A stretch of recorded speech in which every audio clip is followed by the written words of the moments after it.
Sure. Well, I grew up in Bombay, India, and when I was a kid, I saw a documentary on MIT, and I wanted to go study there.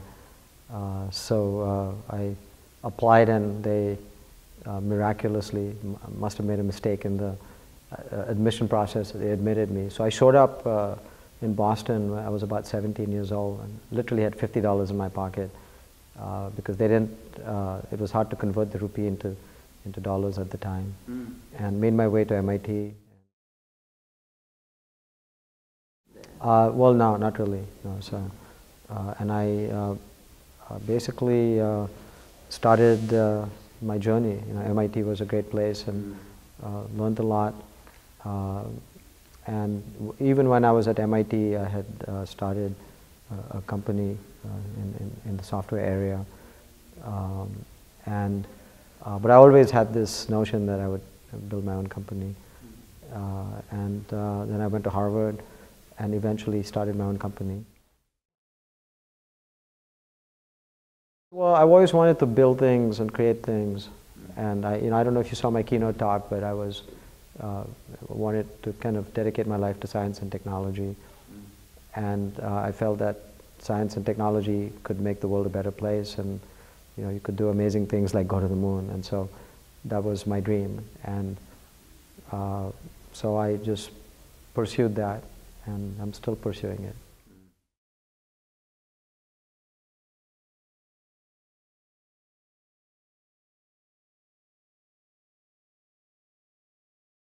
Yeah, so my last book is called The 2-Second Advantage, and the notion behind it is that a little bit of the right information, just a little bit beforehand, is more valuable than all the information in the world 6 months after.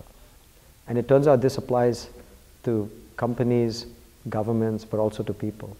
And so if you look at a great athlete like Roger Federer, or the great ice hockey player Wayne Gretzky, he said that he wasn't the fastest guy, he wasn't the most athletic, he wasn't the strongest or the biggest, but he became the greatest ice hockey player. And he said that the way he did it was he got to not where the puck was, but where the puck was going to be.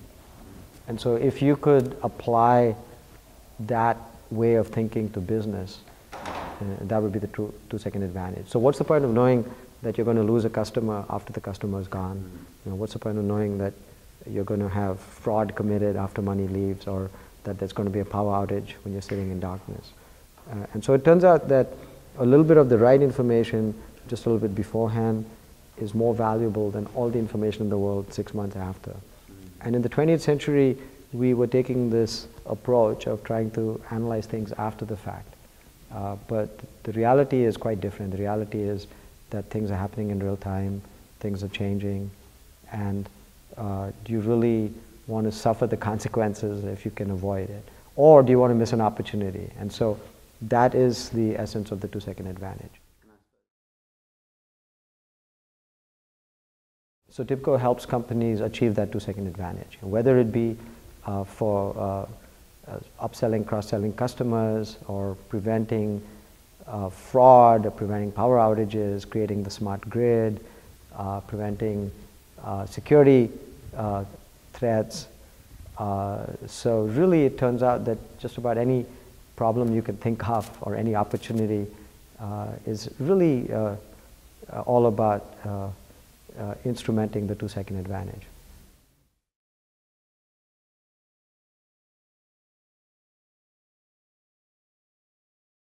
Well, the way that's manifesting itself is in ways big and small. And so it's creating the smart grid. It's eliminating power outages. It's preventing the spread of disease. It's being able to, or simple things like, you lose your, you get on a plane in New York, 6 hours later you land in San Francisco, you wait at the baggage carousel, no bag. Then you go and you tell them there's no bag. Well, why are you telling them? They have your bag. They have the information on the bag. So now when you get off the plane, there'll be an agent waiting for you. There'll be a message for you. So your bag didn't make it. No worries. Give us your address. We'll ship it to your house. And we've deposited 2,000 miles to your air mile account. So it's giving people what they want, when they want it, in the manner they want it. It's avoiding problems, and it's really, in our mind, allowing people to live better, healthier lives.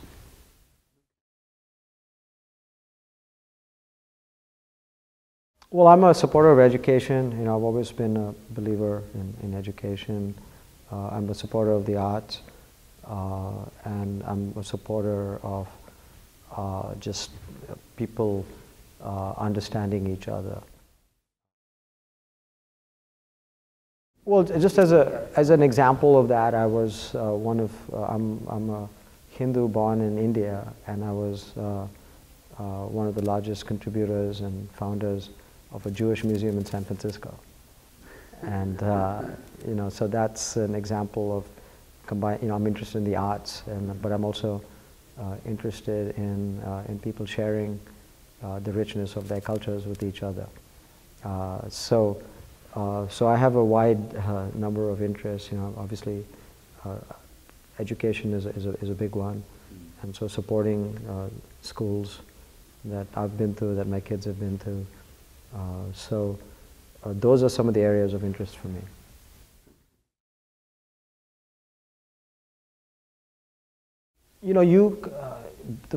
Really the biggest misperception that people have about innovation is that it can be ordered and directed. And so it's not the kind of thing where you can come in and say, you will invent a new product today. That just doesn't happen. And it's kind of interesting because, when I travel overseas, people, everybody, every city, every country wants to replicate Silicon Valley. And so it's not, it just doesn't work that way. And so really, it's more about creating an environment where you do hire the brightest people, but you also challenge them. And you give them really big problems to solve. And you set the bar very high. In fact, it's completely counterintuitive. The way that you have innovation is, it's like you starve them, you don't give them anything. It's like a plant. You put it in a room, you shut it, you starve it, you challenge it, and if you still see little green shoots coming out from under the door, then you say, aha, I think I have something there. So it's exactly the opposite of what people think. So people think that the way that you foster innovation is like you make it really easy and make it simple and blah, blah, blah. But the reality is that's not how innovation happens. Innovation happens because of big challenges and people that are really smart, that have very big egos, that think they can do anything. And so that's kind of what we do. We hire really smart people, we give them very big challenges, and we actually don't make it easy on them. Because we know that in 5 years, half our revenues are coming from products that we don't have today. Because people outside think that you do innovation exactly the opposite. The way you provide a cushy environment and everybody's getting massages in the background, and yeah, and they think that if you have a lot of people think that, look, if you put a ping pong table in your office and you let the guy bring his dog to his office, then that's what fosters innovation. And the truth is that's not what it is. It's creating a big challenge and then just eliminating obstacles so people can do what they need to do.